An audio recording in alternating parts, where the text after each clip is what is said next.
Hello, good morning. ಬೆಳಗ್ಗೆ ಎದ್ದಿದ ತಕ್ಷಣ ಈ ಸೂರ್ಯನ ನೋಡೋದು ಅಂದರೆ ಬ್ಯಾಂಗ್ಳೂರಲ್ಲಿ ಇವಾಗ ತುಂಬಾ ರೇರ್ ಆಗಿಬಿಟ್ಟಿದೆ. ಎನಿ ಟೈಮ್ ಮುಚ್ಕೊಂಡೇ ಇರುತ್ತೆ ಕ್ಲೌಡ್ಸು. ಬೆಳಗ್ಗೆ ಎದ್ದೊಂದು ಎಲ್ಲಿ ಡ್ರಿಂಕ್ ಕುಡ್ದಿದ್ದಾದಮೇಲೆ ಸರಿ ಬ್ರೇಕ್ಫಾಸ್ಟ್ಗೆ ಏನಾದರೂ ಮಾಡೋಣ ಅಂತ ಸ್ವಲ್ಪ ಚಪಾತಿನೂ ಮತ್ತು ಕ್ಯಾರೆಟ್ ಪಲ್ಯ ಮಾಡಿಕೊಂಡೆ.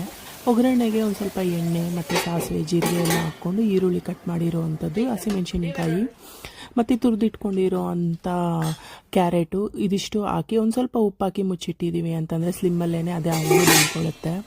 ಮಧ್ಯಾಹ್ನದ ಅಡುಗೆಗೆ ಒಂದು ಸ್ವಲ್ಪ ತರಕಾರಿ ಬೇಳೆ ಸಾರು ಮಾಡಿಕೊಂಡು ಹುಣ್ಸೆಹಣ್ಣು ಖಾಲಿ ಆಗಿತ್ತು. ಸರಿ ಅದನ್ನು ರೀಫಿಲ್ ಮಾಡ್ಕೊಳ್ಳೋಣ ಅಂತ ರೀಫಿಲ್ ಮಾಡೋ ಅಷ್ಟೊತ್ತಿಗೆ ಕ್ಯಾರೆಟ್ ಪಲ್ಯನೂ ಆಗಿತ್ತು. ಒಂದು ಸ್ವಲ್ಪ ಹೊತ್ತು ಮಕ್ಕಳ ಜೊತೆ ಹಂಗೆ ಟೈಮ್ ಸ್ಪೆಂಡ್ ಮಾಡ್ಕೊತ ಸರಿ. ಮತ್ತು ಹೌಸ್ ಹೋಲ್ಡ್ ವರ್ಕ್ ಮಾಡ್ಕೊಳ್ತಾ ಇರಬೇಕಾದ್ರೇ ಒಂದು ನೆನಪಾಗಿದ್ದೇನು ಅಂತಂದರೆ ಬಟ್ಟೆಗಳ ರಾಶಿ ಇದೆ ಅಂತ. ಮಳೆ ಬರ್ತಾ ಇರೋದ್ರಿಂದ ಬಟ್ಟೆಗಳು ಒಣಗೋದು ತುಂಬಾ ಕಮ್ಮಿ ಆಗಿಬಿಟ್ಟಿದೆ. ಸೊ ಅದರಿಂದಾಗಿ ಸ್ವಲ್ಪನೇ ಬಟ್ಟೆ ತೆಗಿಬೇಕು, ಒಣಗಾಕ್ಕೋಬೇಕು, ಹಿಂಗೆ ಮಾಡ್ಕೊಳ್ಳೋದಾಗ್ತಾ ಇತ್ತು. ಅದ್ರ ಜೊತೆಗೆ ಮಕ್ಕಳ ಜೊತೆ ಒಂದು ಸ್ವಲ್ಪ ಟೈಮ್ ಸ್ಪೆಂಡ್ ಮಾಡಿಕೊಂಡು ಅವ್ರಿಗೂ ಒಂದು ಸ್ವಲ್ಪ ಕೆಲಸ ಕೊಟ್ಟು ಒಂದು ಸ್ವಲ್ಪ ಅಡುಗೆಗೆ ಎಲ್ಲ ರೆಡಿ ಮಾಡ್ಕೊಳ್ಳೋಣ ಅಂತ ಕಡಲೆಕಾಳು ಮತ್ತು ಆಲೂಗಡ್ಡೆ ಹಾಕಿ ಸಾಂಬಾರು ಮಾಡಿದ್ದೆ. ಇದ್ರ ಫುಲ್ ರೆಸಿಪಿನ ನಾನು ಫುಲ್ ಲೆಂತ್ ವೀಡಿಯೋದಲ್ಲಿ ಅಪ್ಲೋಡ್ ಮಾಡಿದ್ದೀನಿ. ಟೈಮ್ ಸಿಕ್ಕಿದಾಗ ಚೆಕ್ ಮಾಡಿ, ಮತ್ತು ಇಷ್ಟ ಆದರೆ ನೀವು ಟ್ರೈ ಮಾಡಿ, ಮಳೆ ಕಮೆಂಟ್ ಮಾಡಿ. ಈ ಥರ ಕಡಲೆಕಾಳು ಹುರಿದಿರೋದಾಗಲಿ, ಈ ಥರ ನೆನೆಸಿ ಮಾಡಿರೋ ಅಂತಾಗಲಿ ಮಸಾಲೆ ಸಾಂಬಾರನ್ನ ತಿನ್ನೋದಂತಂದರೆ ಬಾಯಿಗೆ ತುಂಬಾ ರುಚಿಯಾಗಿರುತ್ತೆ. ಅದೂ ಈ ಕೋಲ್ಡ್ ಆಗಿದ್ದಾಗ ಸ್ವಲ್ಪ ಬಾಯಿ ಕೆಟ್ಟಿದ್ದಾಗ ಏನಾದರೂ ಫೀವರ್ ಏನಾದರೂ ಬಂದು ಈ ಥರ ಸಾಂಬಾರು ತಿನ್ನೋದಕ್ಕೆ ಬಾಯಿಗೆ ತುಂಬಾ ಚೆನ್ನಾಗಿರುತ್ತೆ. ಅದ್ರ ಜೊತೆಗೆ ಮನೆಯೆಲ್ಲ ಒಂದು ಸ್ವಲ್ಪ ಡೀಪ್ ಕ್ಲೀನ್ ಮಾಡಿಕೊಂಡೆ, ದಿವಾನ ಎಲ್ಲ ಹೇಳ್ದು. ಸಂಡೇ ಇದು ಆ್ಯಕ್ಚುಲಿ ಅವತ್ತಿನ ದಿವಸ ಇಂಟರ್ನೆಟ್ ಬರ್ತಾ ಇದ್ದಿಲ್ಲ. ಸೊ ಅವ್ರು ಬಂದು ಚೆಕ್ ಮಾಡ್ತಾಯಿದ್ರು. ಜೊತೆಗೆ ಜೋರು ಮಳೆ ಬರ್ತಾಯಿತ್ತು. ಸಮ್ಮರ್ ಅಂತಲೇ ಫೀಲ್ ಆಗ್ತಾ ಇಲ್ಲ.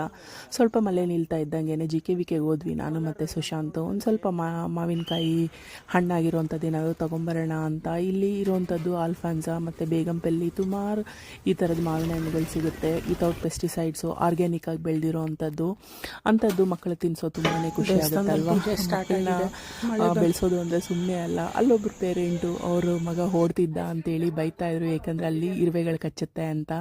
ನಾವು ಒಂದಷ್ಟು ಫೋಟೋ ಶೂಟ್ ಮಾಡಿಕೊಂಡು ಮತ್ತು ಸುಶಾಂತ್ಗೆ ಏನಾದರೂ ತಿನ್ಸೋಣ ಅಂತ ಮಸಾಲೆ ಪುರಿ ಚಾಟ್ ಬಂದೆ. ಬಟ್ ನನಗೆ ಅಷ್ಟೊಂದು ಇಷ್ಟ ಆಗಲಿಲ್ಲ. ಬಟ್ ಅವನಿಗೆ ತಿನ್ನಿಸ್ಬಿಟ್ಟು ಮತ್ತು ಇದನ್ನೆಲ್ಲ ತೊಗೊಂಬಂದಿದ್ದನ್ನೆಲ್ಲ ನೀಟಾಗಿ ಅರೇಂಜ್ ಮಾಡಿಕೊಂಡು ಈಚೆ ಕಡೆ ನೋಡಿದಾಗ ತುಂಬಾ ಚೆನ್ನಾಗಿತ್ತು. ಮಳೆ ಬಂದು ನಿಂತವಾಗ ಆ ಸ್ಮೆಲ್ ಬರುತ್ತಲ್ಲ, ತುಂಬಾ ಚೆನ್ನಾಗಿರುತ್ತೆ.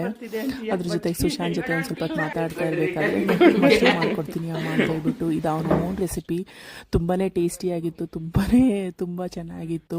ರೆಸ್ಟೋರೆಂಟಲ್ಲೂ ಈ ಥರ ಇರೋದಿಲ್ಲ. ಒಂದೆರಡು ವೆರೈಟಿ ಆದಂಥ ಚಟ್ನಿ ಮಾಡಿ ನನಗೂ ತಗೊಂಬಂದು ಕೊಟ್ಟ, ತಿಂದು ನೀವು ಹೇಳಿ ಅಂತ. ಹಂಗೂ ಹಿಂಗೂ ನೈಟ್ ಆಗೋಯ್ತು. ಮತ್ತು ಅವನ ಜೊತೆ ಒಂದು ಸ್ವಲ್ಪ ಆಟ ಆಡ್ಕೊತ ಅವನ್ನ ಒಂದು ಸ್ವಲ್ಪ ಚುಡಾಯಿಸ್ಕೊಳ್ತಾ ಮನೆ ಕೆಲಸ ಹಂಗೆ ಇರುತ್ತಲ್ಲ, ಸರಿ ಪಾತ್ರೆ ತೊಳೆಯೋಣ ಅಂತೇಳಿ ಸ್ಟಾರ್ಟ್ ಮಾಡಿದೆ. ತಂದಿರೋ ಮಾವಿನಕಾಯಿನ